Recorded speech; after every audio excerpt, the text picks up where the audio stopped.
மகளிர் உரிமை தொகை 1000 ரூபாய் நாங்க ஆட்சிக்கு வந்தா கொடுப்போம் அப்படின்னு 2001 தேர்தலில் சொல்லி ஆட்சிக்கு வந்து பலராலும் அது கோரிக்கை வைக்கப்பட்டு கிட்டத்தட்ட தமிழகம் முழுக்க உள்ள பெண்கள் போராட்டம் அறிவிக்கிற நிலையில 2023 செப்டம்பர் 15க்கு மேல இது கொடுப்போம் அப்படின்னு சொல்லி, அதாவது அதிகாரத்துக்கு வந்து 1.5-2 ஆண்டுகள் கழித்து அந்த திட்டத்தை நடைமுறை கொண்டு வந்தாங்க.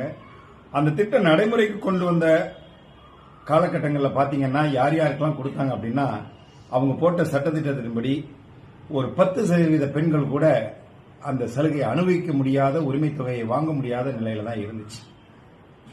இப்போ திடுமுன்னு பார்த்தா கார் வச்சிருக்கிறவங்க, பென்ஷன் வாங்குறவங்க எல்லாத்துக்கும் கூட இந்த உரிமை தொகை கொடுக்கலாம் அப்படின்னு இப்ப அறிவிச்சிருக்கிறாங்க. 2025 ஜூன் 29 இந்த அறிவிப்பு வெளியே வருது. அது மட்டுமல்ல, ஜூலை 15ஆம் தேதி உங்களுடன் ஸ்டாலின்கிற நிகழ்ச்சி நடத்துறதுக்கு தமிழ்நாட்டுக்குள்ள காலடி எடுத்து வைக்க போறாரு நம்மளுடைய தமிழக முதல்வர் திரு ஸ்டாலின் அவர்கள். ஜூலை 15க்கு பின்னால மக்கள்கிட்ட போகும்போது மக்கள் கொந்தளிப்பு வரும். மக்கள் கண்டிப்பா இதை கேட்பாங்க. அவங்க மக்களை சந்திக்கிறதுக்கு முன்னால மரியாதை இதை கொடுத்துடணுங்கிற அடிப்படையில் இந்த அறிவிப்பை விட்டிருக்கிறார். இன்னும் 9 மாதங்கள் மட்டும்தான் இருக்கு. ஆக 9 மாதங்கள் மட்டும் இந்த உரிமை தொகையை அனுபவிப்பதற்கு சொல்லக்கூடிய அதிகாரத்தை தந்த திரு ஸ்டாலின் அவர்கள் இது அரியர் போட்டு கொடுப்பாரா? இத்தனை வருஷமா 4.25 வருஷமா யார் யாரெல்லாம் வாங்கலையோ அவங்களுக்கு அரியர் போட்டு தருவாரா?